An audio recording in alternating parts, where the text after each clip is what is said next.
ஹாய்ங்க, நம்ம ஒரு செவ்வாழை காடு ஃபுல்லாக வெட்டாயிருச்சுங்க. அந்த காட்டை வந்து அழிக்கலான்னு பிளான். அதனால அங்கே போட்டிருக்க சொர்ணி டியூபெல்லாம் வந்து சுருட்டி சுருட்டி நம்ம வாய்க்காலில் கட்டி வைக்கிறோம். அப்போ தான் நெக்ஸ்ட் டைம் எடுத்து போடுறதுக்கு ஈஸியாக இருக்கும். கட்டுறப்பவே நல்லா ஸ்ட்ரைட்டாக வச்சு டியூப் கட்டிடணுங்க. இல்லைனா நெக்ஸ்ட் டைம் வந்து சிக்கு விழுந்துருச்சுன்னா இழுத்துடவே முடியாது.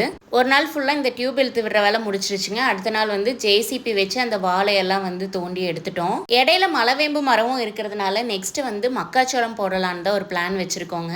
கிளைமேட் சேஞ்ச் ஆகிறதுனால கோடை காற்றுல பயங்கரமாக அடிக்கிறதுனால இப்போ எங்கே பார்த்தாலும் சளி காய்ச்சல் தாங்க சொல்லிட்டு இருக்காங்க. நிலா குட்டிக்குமே 2 நாளாக ஃபீவரு. பாப்பாவுக்கு ஃபீவர்லாம் வந்துருச்சுன்னா அந்த 2-3 நாள் தூக்கமே வராதுங்க. ஹை ஃபீவருக்கு இது வந்துருச்சுன்னா அப்பப்போ தண்ணி வச்சு நல்லா ஒத்தனம் கொடுக்கறது, மருந்து கொடுக்கறது மட்டும் இல்லாமல் லேசாக எண்ணெய் வெதுன்னு சூடு பண்ணி தலைக்கு கை காலுக்கு இந்த காதோரமெல்லாம் தேய்ச்சி விடுறது, இந்த மாதிரிலாம் பண்ணி விடுவேங்க.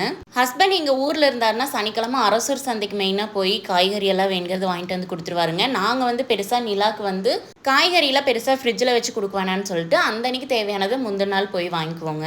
காய்கறியெல்லாம் எடுத்து வச்சுட்டு நிலா குட்டிக்கு ஃபீவர் இருக்கிறதுனால நைட்டு படுக்கிறக்கே 12-1 மணியே ஆயிருங்க. அடுத்த ஒரு சூப்பரான வீடியோவில் பார்க்கலாம். Tata bye.